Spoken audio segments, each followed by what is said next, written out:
I strongly believe that supported employees, satisfied employees produce quality work. When you're happy at work and when you feel supported and when you feel you have the resources you need, I mean, you can't have an excuse to not do good work.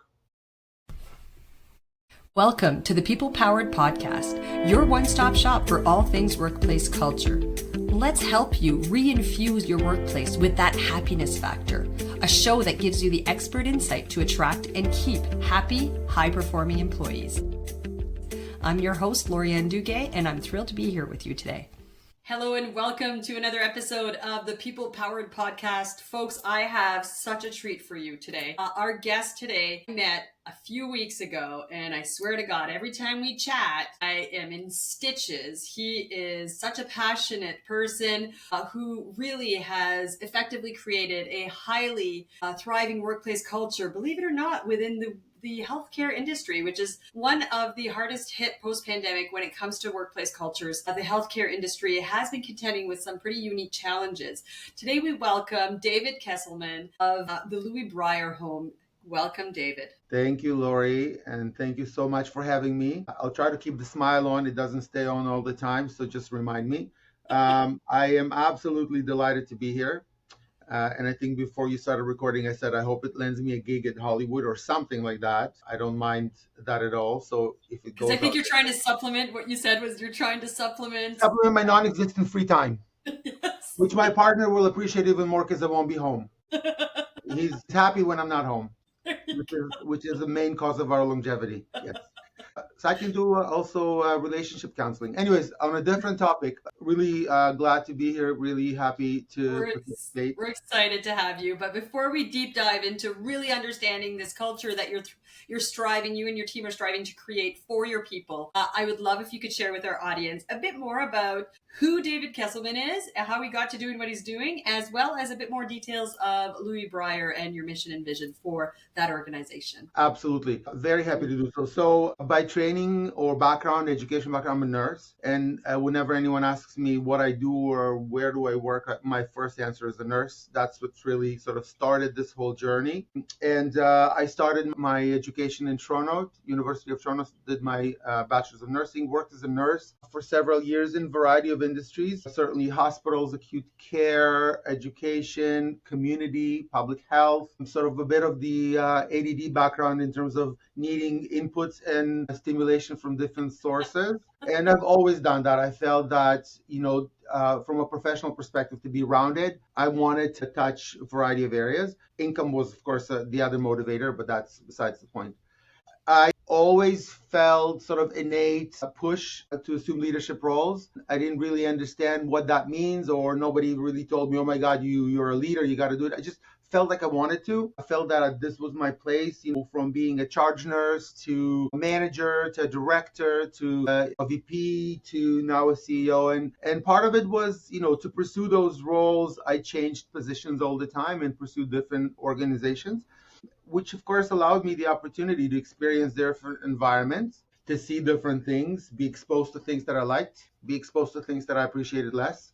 I worked in Ontario in several organizations, moved to Northwest Territories where I worked in Yellowknife and visited the communities, again, exposed to different environments, different organizations, different cultures. And 7 years ago, I think 7 or 8, 2016, 2024, 8. It's like you're asking me. I have no clue. I'm not good at math.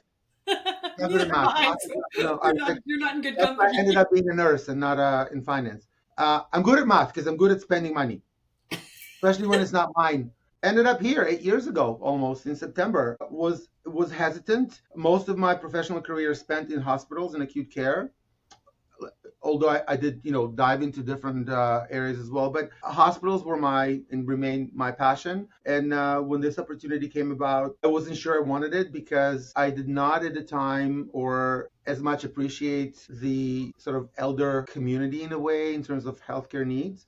Yeah, so let's maybe just add for our audience that Louis Brier is a long-term care. It's publicly funded long-term care facility, 215 beds. We also have 60 beds that are private pay, comprised of assisted living and sort of a long-term care kind of beds. But 215 beds are long-term care publicly funded. So you weren't necessarily a fan. You hadn't really thought about working. No, the long-term care sector, the geriatric center was, sort of wasn't appealing to me for a variety of reasons. Most of it is because I'm really afraid of old age and afraid of, this whole process. I think it's not necessary, but I don't know that it's avoidable at this point. So I think if someone can just come up with a pill, anti-aging pill, Yeah, just small I'm okay to experiment with it. So if it gets to those pharmaceuticals, hit me up.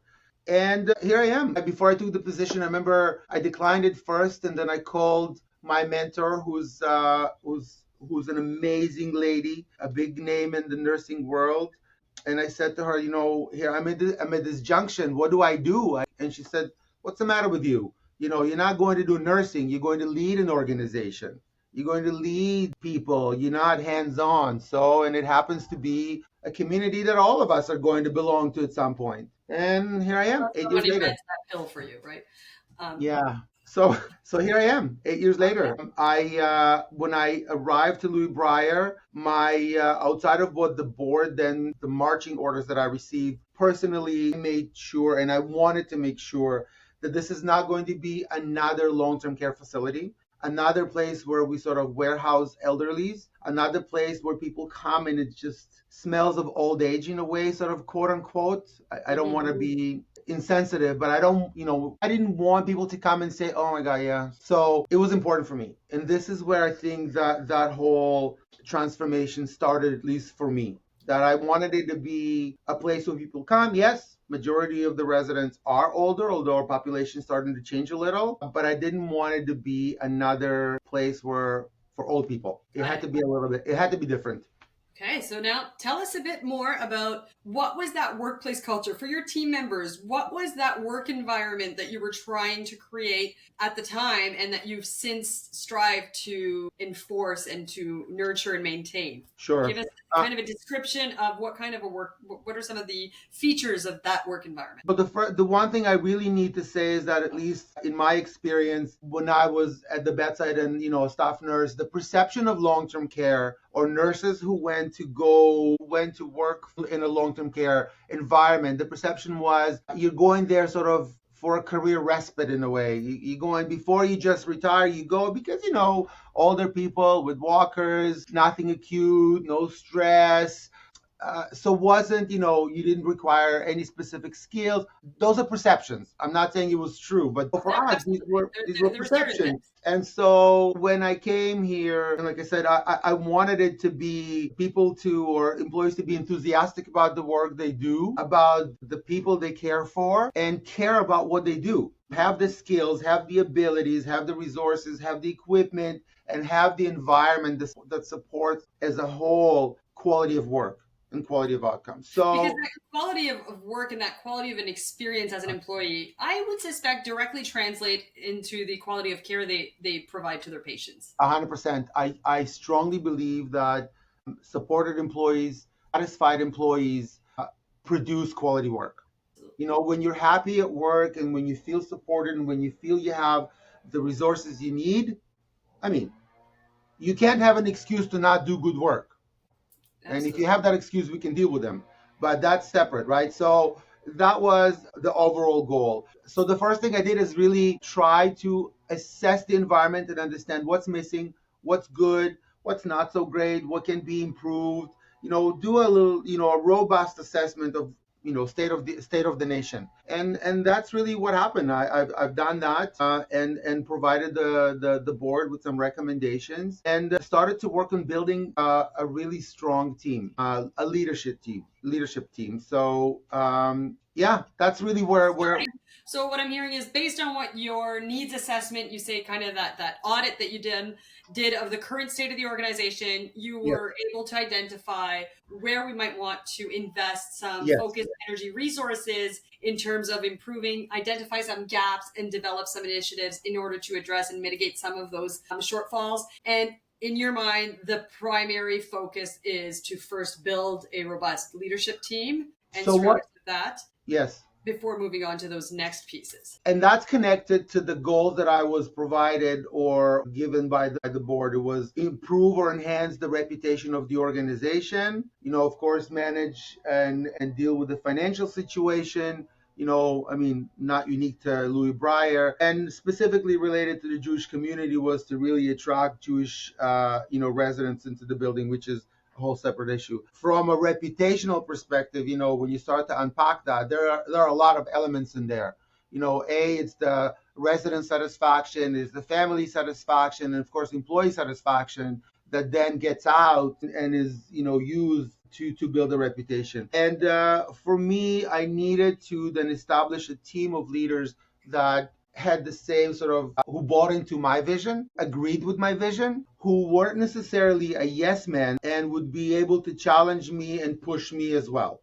Because I don't want to be constantly pushing people. I want to be pushed as well because that's what makes me, develop and grow. I want to be challenged. Depends what day of the week, but I mostly want to be challenged. And I want to, be able to have a conversation with someone who may not agree with me, and that's okay. Yeah, absolutely.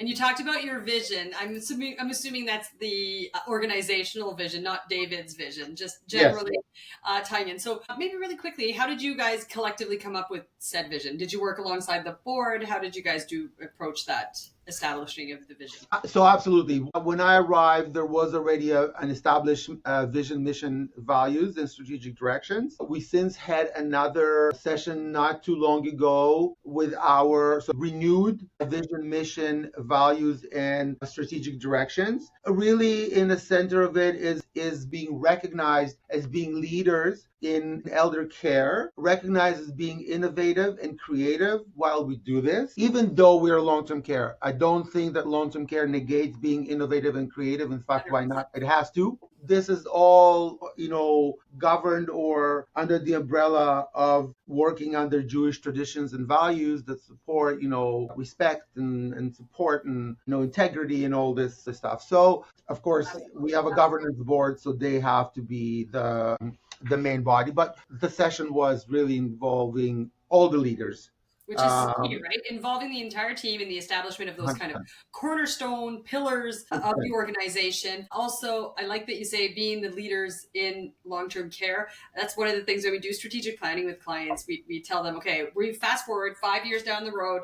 We're about to give you an award on stage. What are you getting that award for? Why are you being recognized? That's an easy question to ask yourself as you're trying to establish what is it we're striving to achieve? What is that long-term vision? Yeah. Who do we want to be recognized as, right? And definitely making sure that you're hiring and that you're recruiting and that you're building a team that aligns with said vision, mission, and values. So definitely one of those first important steps, listeners, to understand and be aware of what it is and establishing those kind of cornerstone principles, those of any organization, and then making sure you're aligning all of your business practices, including recruitment, development, leadership development, with said values to make sure there is that alignment. Yeah, absolutely. And the other important element in all this is being recognized by others. Not to say, oh, I'm the best, the greatest, the bestest. Well, I can say whatever I want. That recognition needs to come from outside. From external sources to say, oh, Louis Brier is, or when they need for advice to go to Louis Brier, or when they want to do research to go to Louis Brier. It's not just announcing and self-declaration. It's the recognition from external sources. Absolutely. Yes. And that's why I really like how, I guess it's your board that had mandated you with looking into and ensuring and building a stronger reputation with family satisfaction, patient satisfaction, as well as your employee satisfaction. So let's touch on that last one. What are some of the ways that you measure employee satisfaction, as well as what are some of the ways that you continuously nurture that level of engagement within the organization? The most basic activity is, of course, the employee service satisfaction. And as a healthcare organization, we chose to participate in the accreditation process by Accreditation Canada, which is a not-for-profit organization that surveys organizations. And part of that process is doing employee satisfaction surveys, looking at the results, and building action plans based on outcomes that may not be great. Stuff that we've heard, right? Absolutely. Yeah, Absolutely. so that was absolutely the tool. The other, maybe not as formal, well, still formal outcomes that we look at is turnover rate over time, ability to fill positions that become vacant, our student placements, people coming to us asking for involvement and collaboration. As much as I'm not a numbers girl, I said earlier, you just mentioned three metrics that are super important when it Yes, comes to assessing the health of your workplace culture and validating it, to your point of, gathering that actual yeah, data externally to validate that you are in fact where you think you are, because the way where we think we are doesn't always align with the reality of the situation because we're looking at it through clearly. our lens. So Yes. are you aware of your turnover and maybe when you first got involved with your organization? Because healthcare, I mean, that's one of their biggest challenges, right? A lot of industries are contending with high turnover, but particularly post pandemic, healthcare is the pandemic caused a lot of people to pause and assess their career choices and to then make different ones. Can you talk to me a bit about your turnover? I should know the number. I remember speaking to my HR person. I can't recall. It's low. It's very, very low. So, I mean, it's a good thing and a bad thing in a way because, turnover is not bad. I mean, I believe there are national benchmarks to to turnover in healthcare. I believe ours is extremely low. In fact, I believe even in this environment where there are significant shortages for healthcare, we are either, I believe we basically have no vacancies. It's incredible. And I remember So you sharing that with me the last we spoke, and I thought that was really impressive. And it it- speaks volumes of the environment, the experience that you're yeah, creating for your yeah, employees. yeah. I think where we started with was, what works for me as an employee, I remember, is the visibility of my leader, the ability to access my leader and to be heard. Not necessarily that all I say needs to happen, but just to listen to me and sort of get it off my chest kind of thing. And people who know me well know that from a leadership perspective, I always say consistent, persistent, visible, and available. I think at least three of the four have to happen. Again, if you're not visible, you have to be available. People know that they should be able to reach you if they need. And that's what we've done. Specifically throughout the pandemic, the visibility piece was important. We were here on site, wearing scrubs and going around and meeting with staff and acknowledging the stress and the pressure, and also letting people know we're in the same boat. Their frustrations, right? And Yeah, saying it's okay. yeah, Let's yeah, we're all in this safe together. I think that's an important piece as well, right? Ensuring that you're creating this safe space to manage those emotions, that yeah, they're normal, they're going to creep up, yeah. especially in light of the industry that you're in with that pandemic. But also, I imagine as a long-term care facility, your residents also, eventually Families, of course, leave. families, It's a lot of residents, emotions. everyone adds to this whole sense of instability, right? Because how do you contain those emotions and stresses and fears and anxieties? I think the other piece that really made a shift in our culture is this holding people accountable to a degree to what they do. And it was really, I think, one of the biggest wins for me as a CEO is to get a strong nursing leadership and human resources leadership. And being able to work together because we've implemented this attendance support program. And I know that specifically during the pandemic, organizations got really anxious about calling people on their absenteeism and that. And all my years, I see and I hear people talk about, they call in sick, we know they go to parties, no one does anything. It demoralizes the entire team. Specifically when there's an emergency or crisis happening, we've emphasized the importance of showing up to work and coming to work and supporting the team. Because when you're not here, it adds more stress and pressure. Supported people, really brought in food trucks because there's nowhere to go. People couldn't leave. The community was extremely supportive. All these little things that show people, you're not alone. We're here to support you. Can't make it 100% great, but trying to. As best as we can. And Yeah. so, what are some of the initiatives you kind of alluded during the pandemic? What are some of the initiatives that you've maintained or that you've since implemented in order to kind of continuously nurture that motivation at work? It started from the really sort of most material things. Staff asked for scrubs because in long-term care you don't have to. So we bought scrubs for them. Then we bought T-shirts because I said, do you know what? I mean, I don't have, so that kind of stuff. Yeah, t-shirts also give a sense of community, right? With your team, you're Yeah, all wearing the same colors.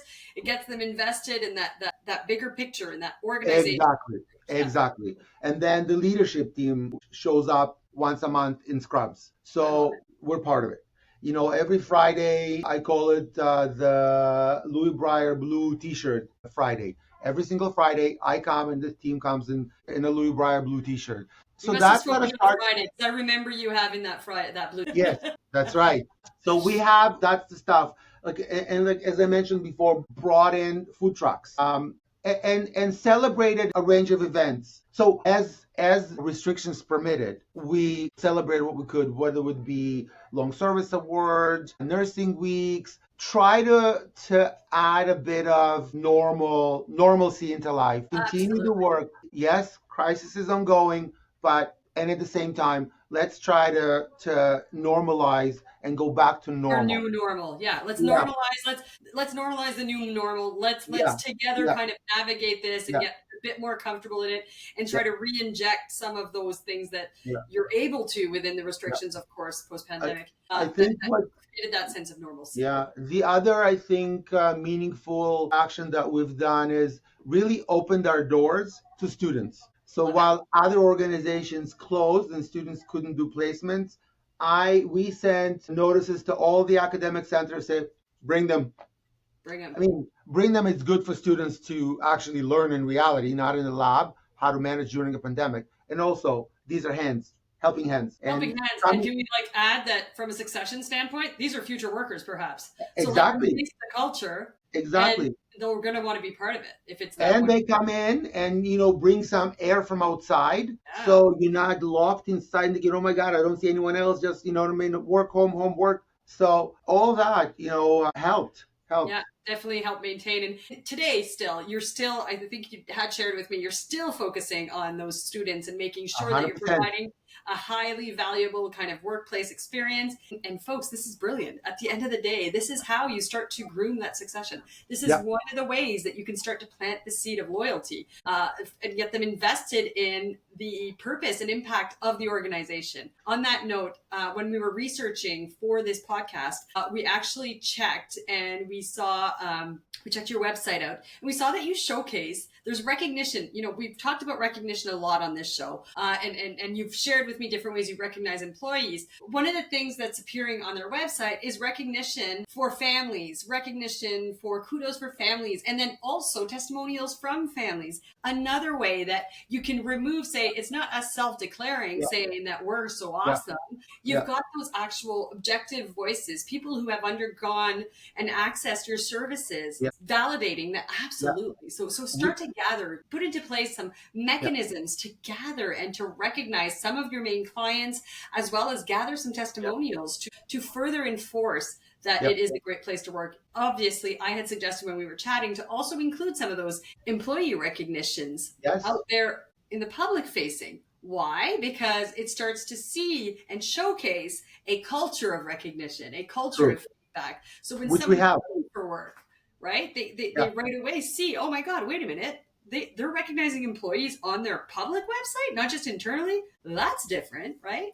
true. And we still collect feedback from students and put it up. So on our website under the student portal, you'll see feedback from students. We meet with the various student cohort as we can, the senior team, and welcome them, which they say doesn't happen anywhere else. And that's okay. I mean, every organization is different. Certainly important for us to meet with those students to welcome them, knowing that they might down the road choose us and know that we are the face of the organization, and encourage them to provide feedback, learn as much as they can, good or bad feedback. We need it because we Oh want it yeah. to make it better. Part of it, again, holding individuals accountable and responsible is around the fact that if we get a concern from a resident, a family, or a student, we act on it. I don't believe in sweeping under the rug. I mean, we're not 100% amazing yet, but the goal is people need to be held accountable. You need to behave good. You need to behave professional. No one's perfect. Well, we talked about it before. No one's perfect, but We were uh, offline. Fine, yes, yes. Well, in case conversation. it gets to Hollywood, I don't want him to think I'm too arrogant. Oh, But conceded. I got it. yes, but the discussion that I just had yesterday with Lauren, who's the director of HR, was around the fact that when it comes to respectful work environment, bullying, harassment, incivility, call it whatever you want, for decades, we have the tools, the policies, the legislation, the resources, but it's still happening. And I think the reason it's still happening is because there aren't real consequences. We aren't really holding people accountable for what they do, and we need to focus on it because it sends a very special message to everyone else that we are serious about the welfare of others, and those who aren't behaving will be dealt with. And that's an important message. I think that's an absolutely important message. And one of the things that I believe I've actually shared this with Lauren as well at one point when we were chatting. One of the things I've seen success with,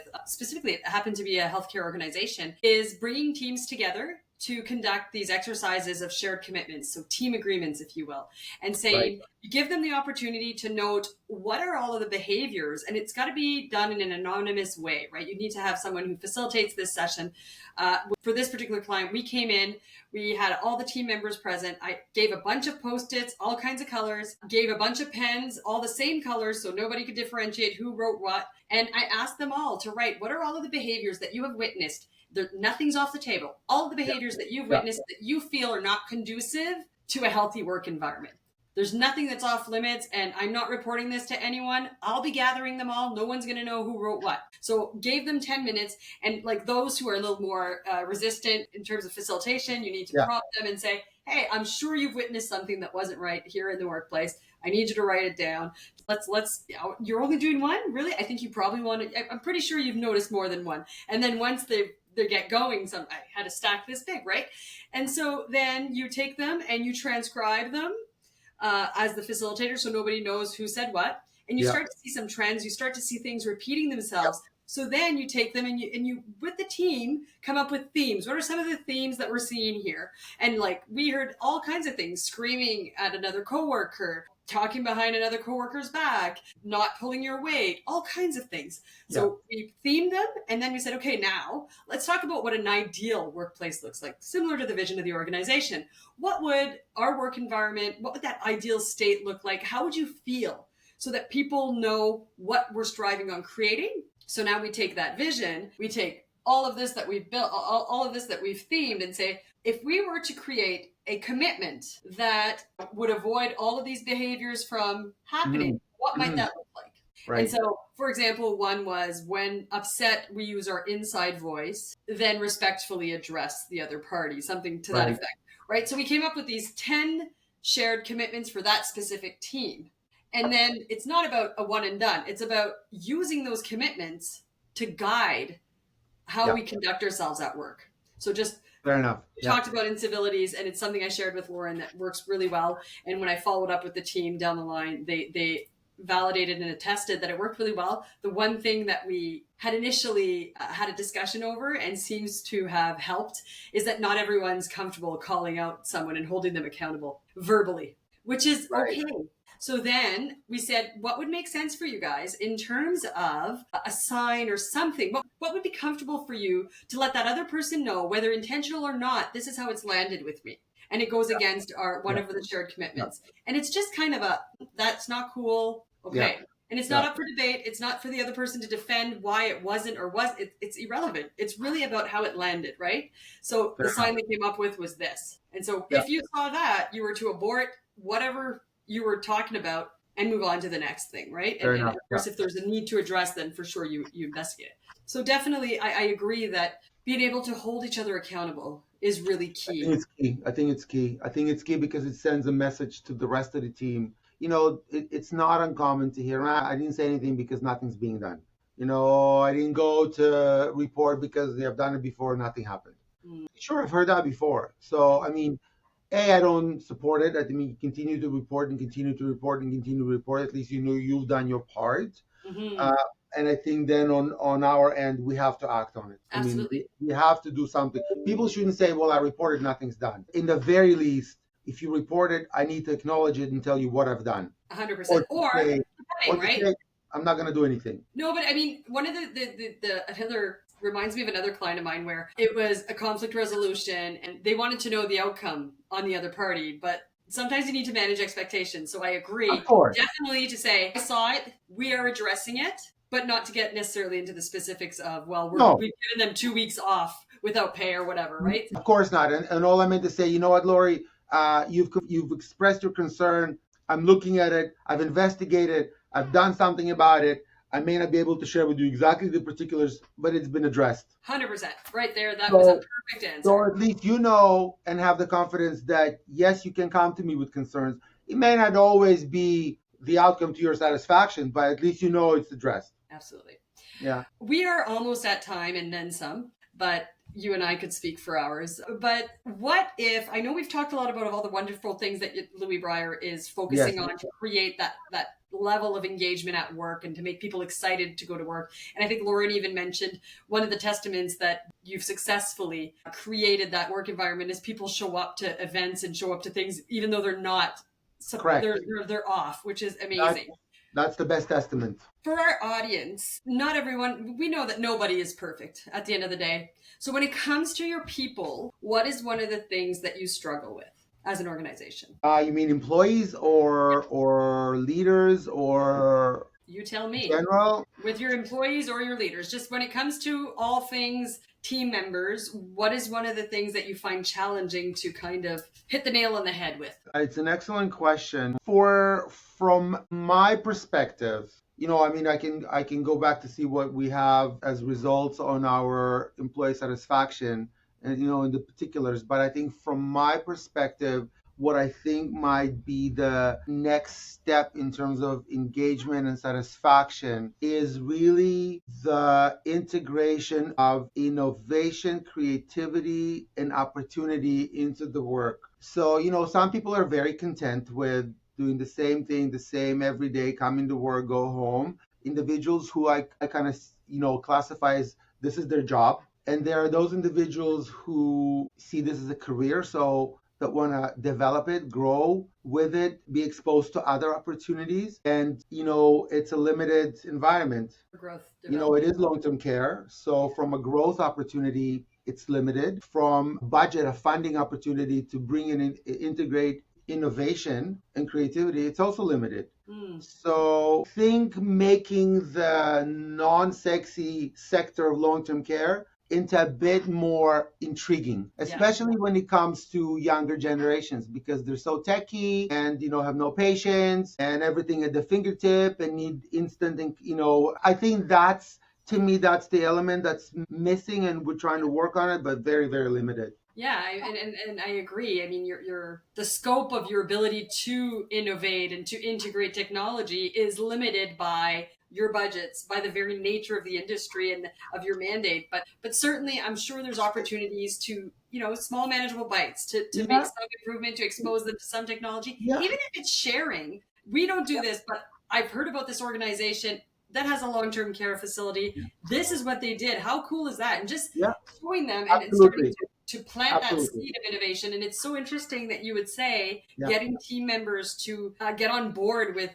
creativity and thinking differently and doing things differently as one of the challenges, because literally the guest I just interviewed owns a healthcare nurse organization, home care type stuff, gave me the exact same answer. She said just adopting that continuous improvement mindset is sometimes challenging, right? And getting them to get on board with it's okay to fail forward. It's okay to change. That's how we grow. That's how we have to.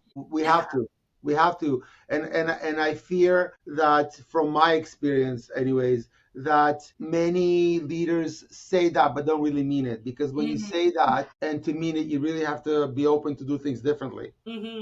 Which means maybe more work, less work, whatever that work may be, but different. Yeah, so, I 100% agree. Well, thank you so much, Dave, for coming on this show. Oh, I just abbreviated your name to Dave. Oh, it's all good. I've reached that level now of friends. If there's one nugget of wisdom, thought, inspiration, motivation, something you want to share for our audience as a parting gift, what would that thought be? When it comes to culture and creating a place where people want to show up for work. Don't be afraid to be different. Love, love, love. Don't be afraid to be different. Find your unique hone that You have to. uniqueness, that unique value proposition, Yeah. then build your entire marketing Yeah. recruitment strategy Yeah. around that. I Yeah. love that. Thank you, thank you, thank you. If people want to continue connecting with you, and I know you said there are no vacancies currently, but if they want to just kind of It's a keep fluid tabs, environment. interested, how do they go about doing that? Our website, through HR, we have info@louisbrier.com. Lots of ways to communicate. Our app is coming. We have a Louis Brier app is coming. Our social media outlets are there as well. Lots of ways. So Keep we're really connecting. working on the communication piece. Amazing. Thank you, thank you, thank you for Thank coming you on for this the show. opportunity. I really If hope not, Louis if anyone hears calls it. you from Hollywood, what are you going to do about it for me? What's that? Well, if anyone calls you from Hollywood, don't forget, forward them to I'm me. connecting them directly to you, but then what's Perfect. Louis Brier going to do? Because they won't have you anymore. We're all replaceable and disposable. Trust me. Thank you, David. Thank you. Listeners, as I say in every episode, we shared a ton of ideas with you today. I need you to just pick one thing, one small manageable bite. Figure out an action you can take to get you one step closer to actually doing something about and implementing it, and go do that. Thanks for joining us for yet another enriching conversation. To hear more about today's guest, make sure to check out the links in the description of the episode. Liked what you heard? Make sure to like and share this on all your socials. Want to continue the conversation? Head on over to our social media platforms to keep it going. Ready to find out how your workplace culture measures up? Then make sure to check out our website at www.bepeoplepowered.com. That's www.bepeoplepowered.com to take our free Happiness Factor culture check. And then sign up for our also free People Powered portal to start building your very own culture transformation action plan. Finally, make sure to subscribe to our show to make sure you don't miss another valuable episode.